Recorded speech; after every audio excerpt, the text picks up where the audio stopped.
Hello, नमस्कार और आदाब सब दोस्तों को आपके अपने दोस्त और गाइड इरफान की तरफ से एक बार फिर आपके साथ हूं आपके अपने चैनल एस्ट्रो अश्योरेंस से। रिलेशनशिप के नजरिए से हमने बहुत सारे वीडियो किए हैं। हमने इवेंट्स के टाइमिंग के बारे में बात की है, हमने जीवन साथी के चुनाव के बारे में बात की है, हमने बात की है कि रिश्ते में कैसे चुनौतियां हो सकती हैं, बेवफाई की चुनौतियां, ब्रेकअप की चुनौतियां। हमने इन सब के बारे में अपने बहुत सारे वीडियो में बात की है और कुछ वीडियो पहले मैंने ये भी बताया था कि D9 चार्ट का नक्षत्र शादी या रिश्ते में बहुत बड़ा रोल अदा करता है, तो वो भी हम डिस्कस कर चुके हैं।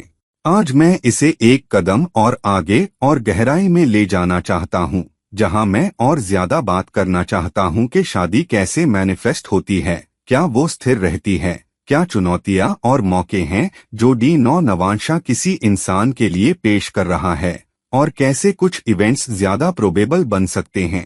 ध्यान रहे, कोई गारंटी नहीं है, वो सिर्फ ज्यादा संभावित बनते हैं। अब मौका तो इंसान को दिया गया है कि वो कैसे संभाले, कैसे निपटे और अपने नवांशा से या अपनी शादीशुदा जिंदगी में कैसे कुछ नतीजे हासिल करे, या फिर वो कैसे उन घटनाओं को आने देता है या उनके आगे झुक जाता है जो उसकी जिंदगी में आती हैं या जिनका सामना उसे करना पड़ता है, और फिर वो शादी को किसी खास नतीजे की तरफ सरकने देता है। वो शादी में अस्थिरता हो सकती है, वो ब्रेकअप हो सकता है, वो एक्स्ट्रामैरिटल अफेयर्स हो सकते हैं, वगैरह वगैरह। मैं उन लोगों का नवांशा या चार्ट चुनना चाहता था जिनके नवांशा सबसे ज्यादा मिलते जुलते भी हों और उनके नवांशा चार्ट्स में बहुत सारी समानताएं भी हों। फिर भी वो ऐसे लोग होने चाहिए जिन्हें आप और मैं जानते हैं, वो सेलिब्रिटीज हैं। तो मुझे 3 लोग मिले जो बहुत मशहूर सेलिब्रिटीज हैं, कम से कम इंडियन सब कॉन्टिनेंट में, और ये हैं तीनों खान। ये वो 3 बड़े सेलिब्रिटी हीरो हैं जो पिछले करीब 2 दशकों से नंबर 1, 2 या 3, जो भी आप कहना चाहें, रहे हैं। दरअसल तीसरा दशक चल रहा है। इनमें से ज्यादातर ने शुरुआती 90 के दशक में मीडिया डेब्यू किया था।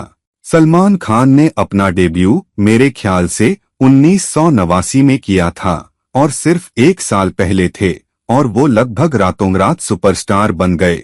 शाहरुख खान अपनी फिल्म बाजीगर रिलीज के 3-4 साल बाद सुपरस्टार बने और तब से इन तीनों ने बॉलीवुड पर राज किया है। इन्हें बॉलीवुड या हिंदी फिल्म इंडस्ट्री के सुपरस्टार या 3 सबसे बड़े सुपरस्टार कहा जाता है, और आज तक भी ये वो लोग हैं जिनकी फिल्मों का सबसे बड़ा ओपनिंग होता है, वो सबसे बड़े दाम पर आती हैं और उनकी सबसे बड़ी हिट्स भी होती हैं।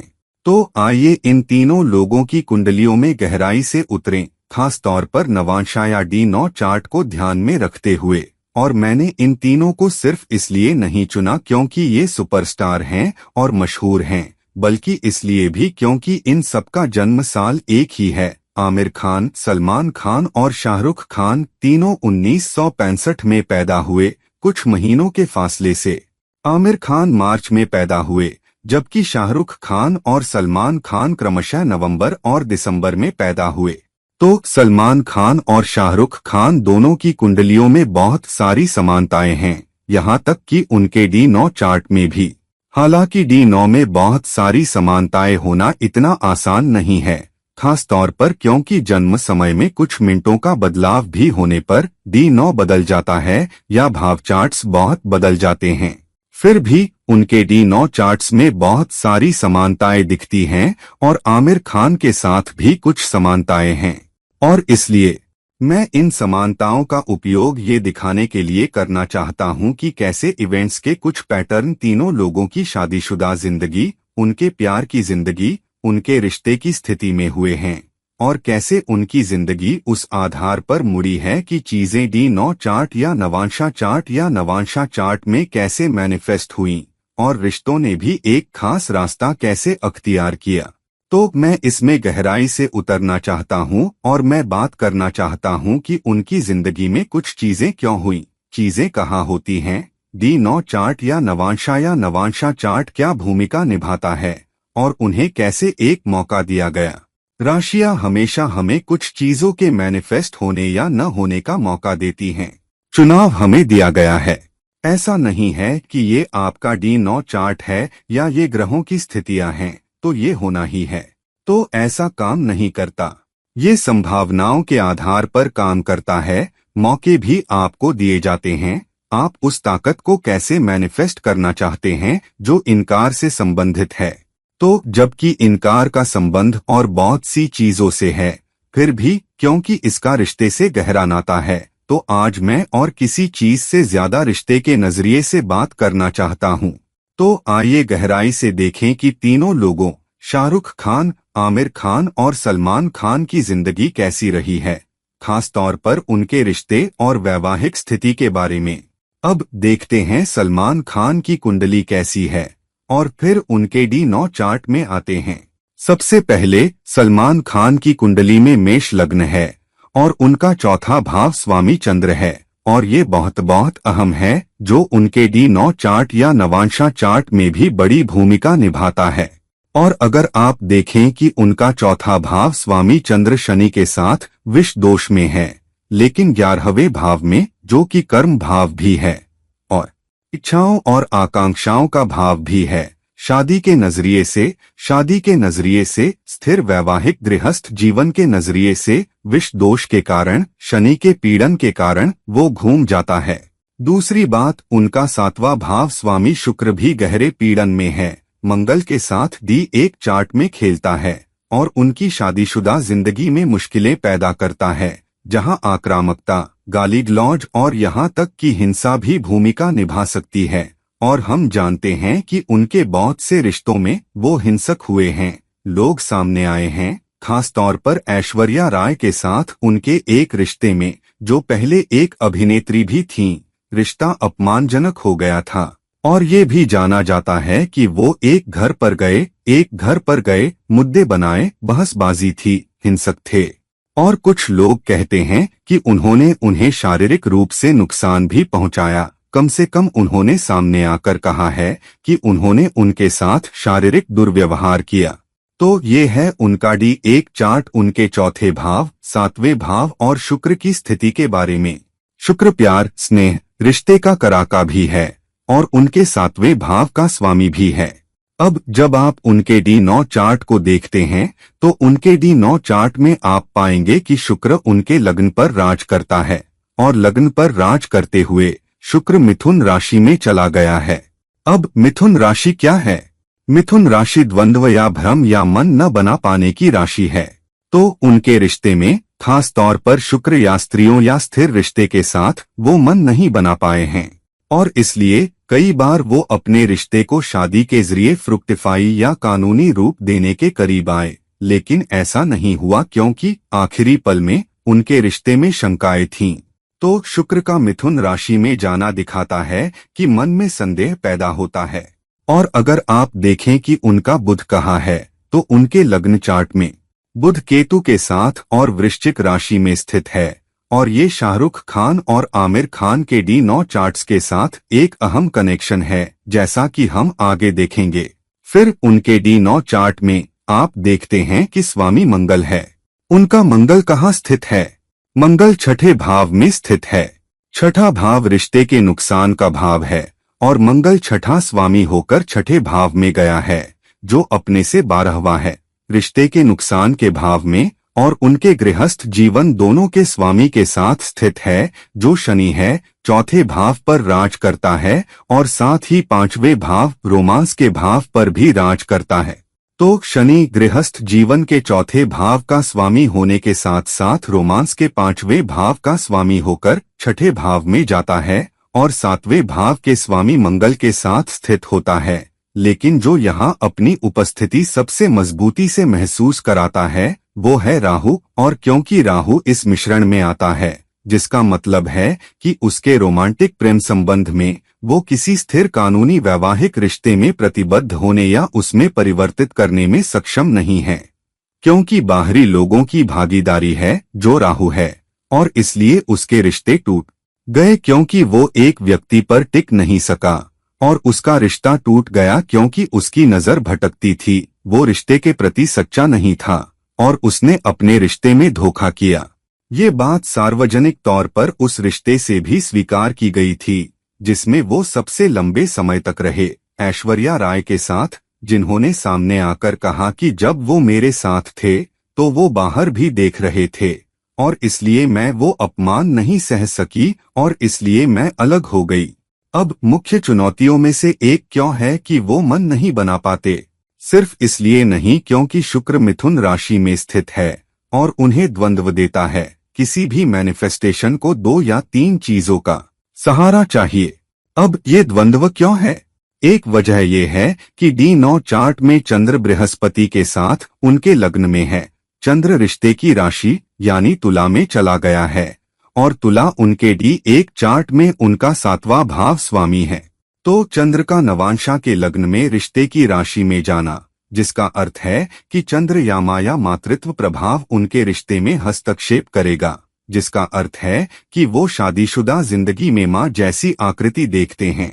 उन्होंने अपने इंटरव्यू में भी कहा है, जब किसी ने उनसे पूछा कि वो शादी क्यों नहीं करते और वो किसी स्त्री में रिश्ते के लिए क्या ढूंढते हैं, तो उन्होंने कहा, मैं अपनी मां जैसी कोई ढूंढ रहा हूं जिससे मैं शादी कर सकूं और मुझे नहीं लगता कि कोई करीब आती है, इसलिए मैं उस व्यक्ति से शादी नहीं कर पाता। लेकिन उन्होंने मां क्यों कहा? ऐसा सिर्फ इसलिए नहीं क्योंकि मां उनका बहुत प्यार, देखभाल और स्नेह से ख्याल रखती हैं। वो एक फैक्टर है। दूसरा फैक्टर ये है कि अगर आप उनके लग्न चार्ट में देखें तो राहु दूसरे भाव में स्थित है। दूसरा भाव परिवार का भाव है, जिसका मतलब है कि उनके परिवार में बहुत सारे बाहरी लोग हैं। तो उनके भाई, उनकी बहनें, इतने सारे और लोगों ने अपने धर्म से बाहर, अपने समुदाय से बाहर शादी की है। तो ये परिवार की बात है। लेकिन उनकी मां का एक और पहलू ये है कि उनकी मां भी उनके पिता के धर्म से बाहर की हैं। उनके पिता एक प्रैक्टिसिंग मुस्लिम हैं और उनकी मां सनातन धर्म से हिंदू थीं। फिर भी दूसरा पहलू ये है कि उनकी मां ने अन्य महिलाओं को भी पति यानी सलमान खान के पिता के साथ रिश्ते में रहने दिया जब वो उनके साथ थीं। तो जब सलीम खान का हेलेन के साथ रिश्ता हुआ और फिर उन्होंने उनसे शादी भी कर ली और उन्हें घर ले आए, तो उनकी मां सलमा खान ने कोई एतराज नहीं किया और आज वो सब एक बड़े खुशहाल परिवार की तरह रहते हैं।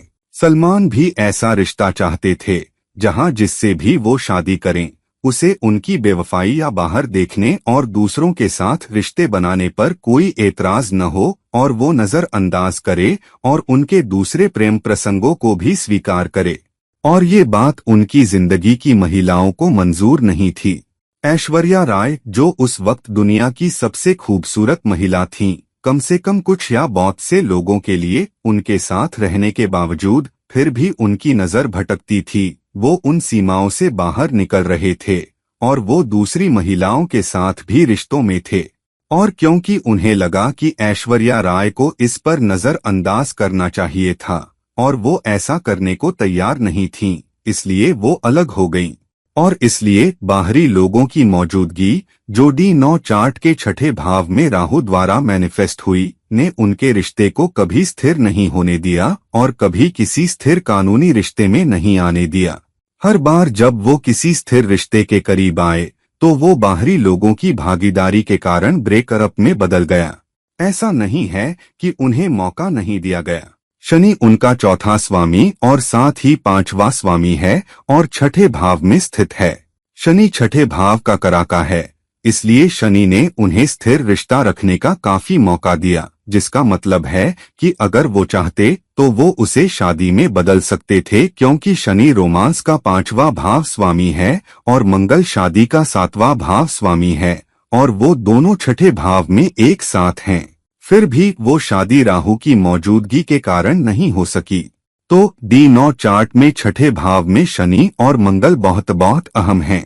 अब अगर आप उस नक्षत्र को देखें जो उनके D9 चार्ट पर राज करता है, तो उनका नवांशा चार्ट विशाखा नक्षत्र द्वारा शासित है, जो बृहस्पति द्वारा शासित है।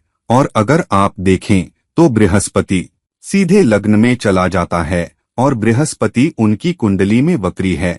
और क्योंकि बृहस्पति वक्री है, इसलिए इसका पीछे खींचने का एक कारक है।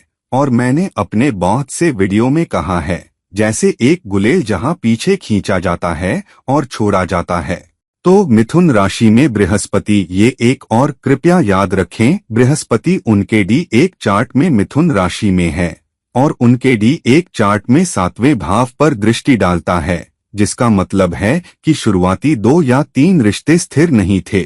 फिर भी ऐश्वर्या राय के साथ उनका रिश्ता स्थिर था और लगभग 6-7 साल चला। वो एक प्रतिबद्ध रिश्ते में थे, लेकिन आखिरकार जब राहु ने अपनी भूमिका निभाई तभी ब्रेकअप हुआ।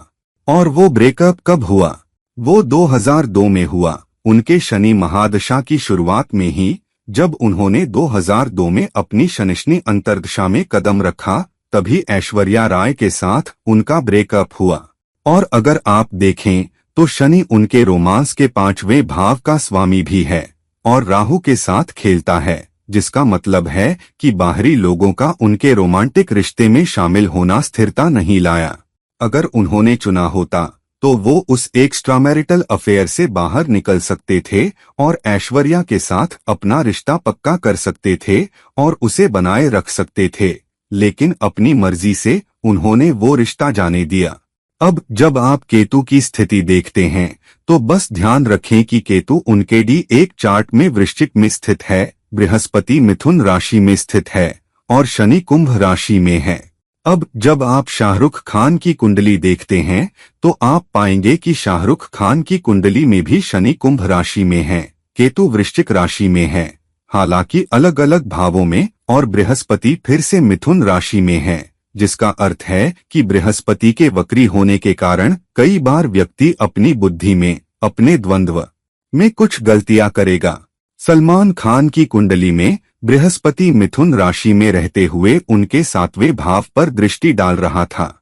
यहाँ शाहरुख खान की कुंडली में आप पाएंगे कि बृहस्पति मिथुन में 11वें भाव में स्थित है, लेकिन अपने D1 चार्ट में 7वें भाव शादी पर भी दृष्टि डालता है। राहु फिर से वृषभ राशि में चला गया है, जो सलमान खान की कुंडली के समान है, जिनका राहु भी वृषभ राशि में था, जबकि सलमान खान का चंद्र कुंभ राशि में शनि के साथ था। शाहरुख खान का चंद्र मकर राशि में है, हालांकि शनि के साथ नहीं, लेकिन शनि की राशि में। तो दोनों लोगों की कुंडलियों में बहुत सारी समानताएं हैं।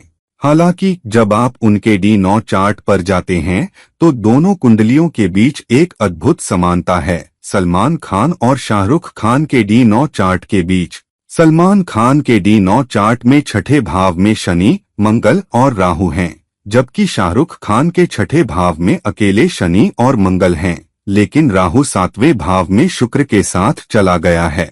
अब इसका क्या मतलब है? इसका मतलब है कि उनके रिश्ते में बाहरी लोग हो सकते हैं जो उनके साथ रिश्ते में आ सकते हैं। और फिर शाहरुख खान ने गौरी खान से शादी कर ली, जो उनके समुदाय से, उनके धर्म से नहीं थी, और उन्होंने उनसे शादी कर ली। तो राहु 7वें भाव में शुक्र के साथ खेलता है, दिखाता है कि राहु जो उनके घर में आता है वो एक अधिक स्थिर राहु है या रिश्ते को स्थिरता देता है। तो वो अपने रिश्ते से बाहर किसी से शादी करता है, लेकिन शुक्र के साथ खेलने का मतलब और 7वें भाव में होने का मतलब है कि वो रिश्ते में मजबूत है, बहुत स्थिरता के साथ, क्योंकि राहु ब्रेकअप या रिश्ते के 6ठे भाव को परेशान नहीं करता है। तो राहु ब्रेकअप की प्रवृत्ति नहीं बढ़ाता। शनि फिर से 6ठे भाव में खेलता है, रिश्ते को स्थिरता देता है, और इसलिए उनकी शादीशुदा जिंदगी टिकी रही है और बाहरी व्यक्ति जैसे राहु के शनि या मंगल के साथ स्थित होने से प्रभावित नहीं हुई है। उनके लिए भी शनि 5वें भाव पर राज करता है और 7वें भाव के स्वामी मंगल के साथ खेलता है, और इसलिए एक रोमांटिक प्रेम संबंध के माध्यम से वो एक रिश्ते में आए। सलमान खान के D9 चार्ट में बृहस्पति 7वें भाव पर दृष्टि डालता है और शाहरुख खान के D9 चार्ट में भी बृहस्पति 7वें भाव पर दृष्टि डालता है। तो आप कुंडलियों के बीच अद्भुत समानता देखते हैं, जहां बृहस्पति D1 चार्ट में 7वें भाव पर दृष्टि डालता है, बृहस्पति D9 चार्ट में भी 7वें भाव पर दृष्टि डालता है। शाहरुख खान की कुंडली में भी बृहस्पति वक्री है, सलमान खान की तरह ही, और शाहरुख खान की कुंडली में शनि वक्री होने के कारण शनि मजबूत है, और शनि उनके लग्न चार्ट में खुद 7वें भाव में भी स्थित है, और इसलिए इसने उनकी शादी में अधिक स्थिरता दी है। इसे टूटने नहीं दिया है। शाहरुख खान प्रियंका चोपड़ा के साथ एक एक्स्ट्रामैरिटल अफेयर में पड़ गए, जो डॉन 1 और डॉन 2 में उनकी सहअभिनेत्री भी थीं और डॉन 2011 में रिलीज हुई थी। और ये वही साल था जब कई रिपोर्ट्स थीं कि शाहरुख और प्रियंका चोपड़ा एक एक्स्ट्रामैरिटल रिश्ते में थे और इस वजह से गौरी खान ने हस्तक्षेप किया, उन्हें तलाक की धमकी दी और उस रिश्ते को शाहरुख खान को छोड़ना पड़ा। और ये भी उनकी शनिश्नी दशा में था, ठीक वैसे ही जैसे सलमान खान का ऐश्वर्या राय के साथ रिश्ता भी शनिश्नी दशा में टूटा था। शनि की स्थिति, चंद्र के साथ शनि का कनेक्शन, केतु का वृश्चिक में होना, बृहस्पति का मिथुन में जाना, राहु का वृषभ में जाना, लगभग एक ही समय पर उनके स्थिर रिश्तों में ब्रेकअप, एक ही दशा में, एक ही अंतर्दशा में। दरअसल अब शाहरुख खान के D9 चार्ट में एक और अहम बात, उनके D9 नक्षत्र का स्वामी स्वाति है और स्वाति पर राहु का शासन है। और इसलिए क्योंकि राहु खुद 7वें भाव में स्थित है और नक्षत्र का स्वामी होने के कारण राहु ने शाहरुख खान की जिंदगी में अन्य महिलाओं की मौजूदगी के बावजूद ब्रेकअप नहीं होने दिया। और इसलिए जब शनिश्नी दशा आई और शनि शादी की अधिक रक्षा करता है, तो शनि ने उनकी शादी की रक्षा करना समाप्त किया और शाहरुख खान को अपने एक्स्ट्रामैरिटल रिश्ते को छोड़ने के लिए मजबूर किया। और इतने सारी राशि स्थितियां समान होने के अलावा और क्या समानता चाहिए, बल्कि सलमान खान और शाहरुख खान के D9 चार्ट में उनका लग्न भी एक ही है, जो तुला है। हालांकि उनके D1 लग्न अलग अलग हैं। अब आमिर खान की कुंडली देखते हैं।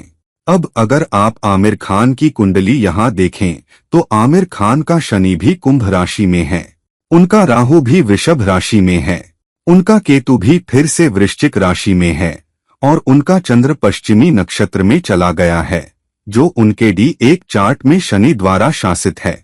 तो हालांकि चंद्र कर्क राशि में स्थित है, फिर भी चंद्र शनि के साथ एक मजबूत रिश्ता स्थापित करता है पश्चिमी नक्षत्र में जाकर, जो शनि द्वारा शासित है। और इसलिए शनि भी सलमान खान, शाहरुख खान और आमिर खान के चंद्र का उनके D1 नक्षत्र स्वामी या उनके जन्म नक्षत्र स्वामी के रूप में बहुत बहुत मजबूती से जुड़ता है। उनके केतु की स्थितियां समान हैं, उनके राहु की स्थितियां भी समान हैं और तीनों का शनि भी कुंभ राशि में है।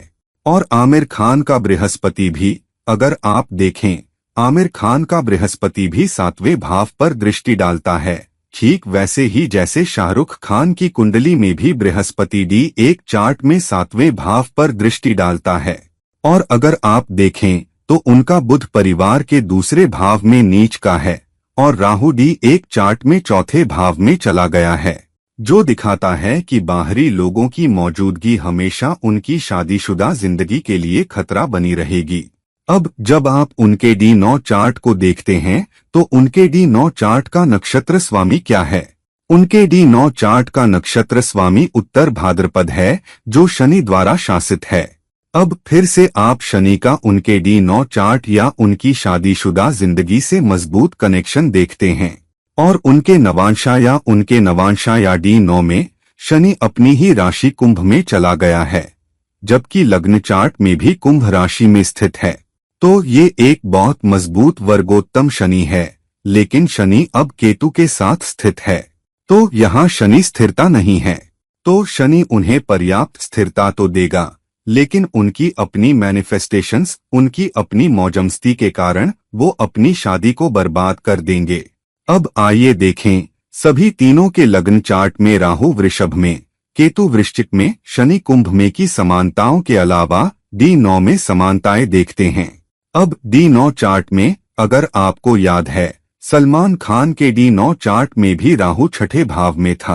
आमिर खान का राहु भी D9 चार्ट में छठे भाव में है। उनकी मिथुन राशि कहाँ है? उनकी मिथुन राशि गृहस्थ जीवन के चौथे भाव पर राज करती है। और उनका मिथुन राशि स्वामी बुध कहाँ स्थित है? बुध वृश्चिक राशि में चला गया है, लेकिन बुध D9 चार्ट में उनके 7वें भाव पर भी राज करता है। और बुध किसके साथ स्थित है? बुध D9 चार्ट के 5वें भाव स्वामी चंद्र के साथ वृश्चिक राशि में स्थित है। तो जबकि चंद्र मंगल के साथ स्थित है, तो ये थोड़ा नीच भंग देता है। मैंने अपने बहुत से वीडियो में ये भी कहा है कि आप D9 चार्ट में योग या राजयोग नहीं देखते हैं, खासतौर पर अगर वो दो ग्रह D1 चार्ट में मजबूत रिश्ता स्थापित नहीं कर रहे हैं। अगर मंगल लग्न चार्ट में चंद्र पर दृष्टि नहीं डालता या लग्न चार्ट में स्थित नहीं है, तो आप नवांशा चार्ट में वो राजयोग या नीच भंग नहीं देखते हैं। हालांकि क्योंकि यहाँ तालमेल शामिल हैं, तो कुछ प्रभाव तो है, लेकिन कोई मजबूत नहीं। तो आप फिर भी चंद्र को नीच राशि में जाने के रूप में लेंगे। हालांकि चंद्र को नीच नहीं माना जाता, लेकिन क्योंकि पांचवें भाव स्वामी चंद्र नीच राशि में चला गया है, जिसका अर्थ है कि उनका रोमांस उतार चढ़ाव और परिवर्तन से गुजरेगा, क्योंकि वृश्चिक परिवर्तन की राशि है। और इसलिए न केवल उनकी रोमांटिक जिंदगी परिवर्तन से गुजरती है, बल्कि उनकी शादीशुदा जिंदगी भी, क्योंकि नौवां भाव क्या है? नौवां भाव दूसरी शादियों का भाव है। और इसलिए आमिर खान पहले ही 2 शादियां कर चुके हैं, और दोनों शादियां शादी के बाहर अस्वस्थ रोमांटिक प्रेम संबंधों के कारण टूट चुकी हैं, जो D9 चार्ट के 5वें भाव स्वामी चंद्र के नीच राशि में 7वें भाव स्वामी और चौथे भाव स्वामी बुध के साथ होने के कारण मैनिफेस्ट हुआ है, जिसका मतलब है कि वो अपनी शादी की स्थिरता, अपनी शादी की पवित्रता को शादी के बाहर अस्वस्थ रोमांटिक प्रेम संबंधों में पड़कर नष्ट कर देता है। और कुछ सालों के बाद शनि भी स्थिरता बनाए नहीं रख पाता। हम जानते हैं कि आमिर और उनकी दूसरी पत्नी किरण राव ने कुछ महीने पहले तलाक की घोषणा की थी, और किस दशा में उनका तलाक हुआ? उनका तलाक चंद्र राहु दशा में हुआ। और इसलिए आप देखते हैं कि राहु शाहरुख खान के 6ठे भाव में स्थित है, तो शनिश्नी दशा के मोड़ पर इसने एक ब्रेक पैदा किया। और क्योंकि सलमान खान के D9 चार्ट के 6ठे भाव में शनि राहु के साथ स्थित है, इसलिए शनिश्नी दशा के मोड़ पर इसने एक ब्रेक दिया। और यहाँ आमिर खान की कुंडली में राहु फिर से 6ठे भाव में स्थित है, और चंद्र राहु दशा में उनकी शादी फिर से ब्रेकअप से गुजरी, क्योंकि चंद्र D9 चार्ट में 5वें भाव का स्वामी है, और राहु रिश्ते के नुकसान के भाव में स्थित है। तो रिश्ते का नुकसान एक और बाहरी व्यक्ति के शादी के बाहर रोमांटिक प्रेम संबंध के माध्यम से शामिल होने और उनकी वैवाहिक जिंदगी को नष्ट करने के कारण हुआ है। तो उनका मिथुन राशि स्वामी मन का द्वंद्व रोमांस के 5वें भाव के स्वामी और शादी के 7वें भाव के स्वामी से जुड़कर उनके मन में द्वंद्व लाया है, जिसका अर्थ है कि कुछ समय बाद व्यक्ति सोचने लगता है कि क्या मैं अच्छे रिश्ते में हूँ, क्या मैं सही रिश्ते में हूँ, और मैं आगे बढ़ना चाहता हूँ। हमने देखा है कि तीनों कैसे उतार चढ़ाव झूलों से गुजरे हैं, और शनि ने शाहरुख खान की जिंदगी की अधिक रक्षा की है। हालांकि शनि आमिर खान या सलमान खान की जिंदगी में मजबूत भूमिका नहीं निभा पाया, क्योंकि शनि 7वें भाव के साथ मजबूती से नहीं जुड़ा था। शाहरुख खान के विपरीत, जिनका 7वां भाव स्वामी शनि है और उसी राशि में स्थित है। दूसरी बात, हमने ये भी देखा कि राहु शाहरुख खान के D9 चार्ट में 7वें भाव में स्थित है, और नक्षत्र स्वामी होने के कारण उनकी शादीशुदा जिंदगी का था, जबकि सलमान खान के मामले में लग्न चार्ट में मिथुन राशि में बृहस्पति का जाना, जबकि D9 नक्षत्र का स्वामी होने के कारण बुद्धि ने उनकी मदद नहीं की, इसलिए बुद्धि मन के द्वंद्व में पड़ गई। ये निश्चित नहीं हो पा रही थी कि क्या वो रिश्ते में रहना चाहते हैं, और किसी को अपनी मां की तरह होने की उम्मीद कर रहे थे, जो अपने पति के एक्स्ट्रा मैरिटल संबंधों को स्वीकार करने वाली थीं, जिसका मतलब सलमान खान के पिता हैं।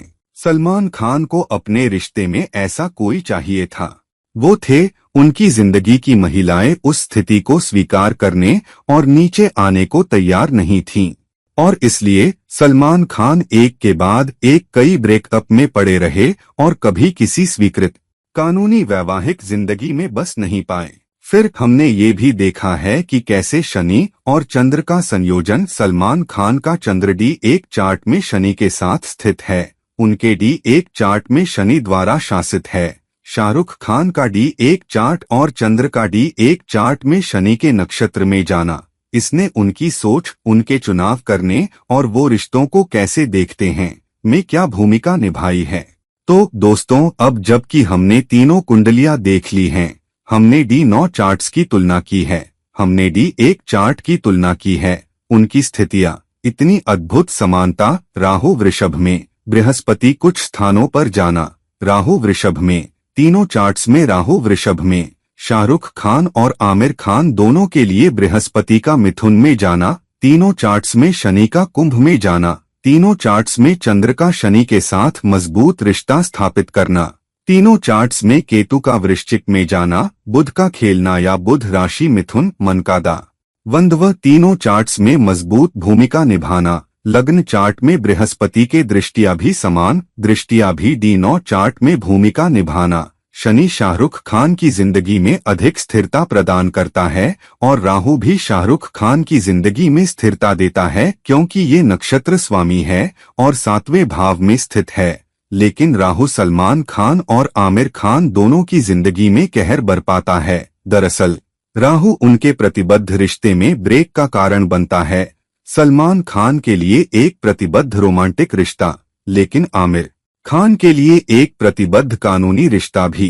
तो दोस्तों समझें कि D9 कुंडली एक बहुत अहम कुंडली है जो एक बहुत सूक्ष्म स्तर पर स्थितियों के आधार पर नक्षत्र स्वामी कौन है, दशा कहाँ बदलती है, दृष्टियां कहाँ हैं, आपको बहुत कुछ बताएगी कि शादीशुदा जिंदगी कैसी होगी, चुनौतियां कहाँ से आ सकती हैं, ब्रेकअप कहाँ से आ सकते हैं, स्थिर जिंदगी के मौके कहाँ से आ सकते हैं, बाहरी लोगों की भागीदारी कहां से आ सकती है और कहर बरपा सकती है। क्या अलगाव या ब्रेकअप या तलाक की संभावना भी उन स्थितियों और उन मैनिफेस्टेशंस द्वारा पैदा की जा सकती है। तो कृपया अपनी D1 और D9 चार्ट्स नवांशा चार्ट में गहराई से देखें। कृपया अपनी स्थितियों को बेहतर समझने की कोशिश करें। कृपया समझें कि नक्षत्र स्वामी कौन है और वो आपकी शादीशुदा जिंदगी में कैसे भूमिका निभा रहा है या नहीं निभा रहा है, कुछ इवेंट्स कैसे मैनिफेस्ट हो रहे हैं और चुनौतियां कहां से आ रही हैं, और उसका उपयोग एक अद्भुत, प्यार भरी, स्थिर और लंबे समय तक चलने वाली शादीशुदा जिंदगी पाने के लिए करें। तो दोस्तों ये वीडियो पसंद करें, इस वीडियो को शेयर करें और अगर आप मुझसे व्यक्तिगत परामर्श लेना चाहते हैं तो कृपया मुझसे संपर्क करें। लिंक्स नीचे दिए जाएंगे। किसी और समय किसी और वीडियो के साथ ये है आपका दोस्त और गाइड इरफान साइनिंग ऑफ। नमस्कार।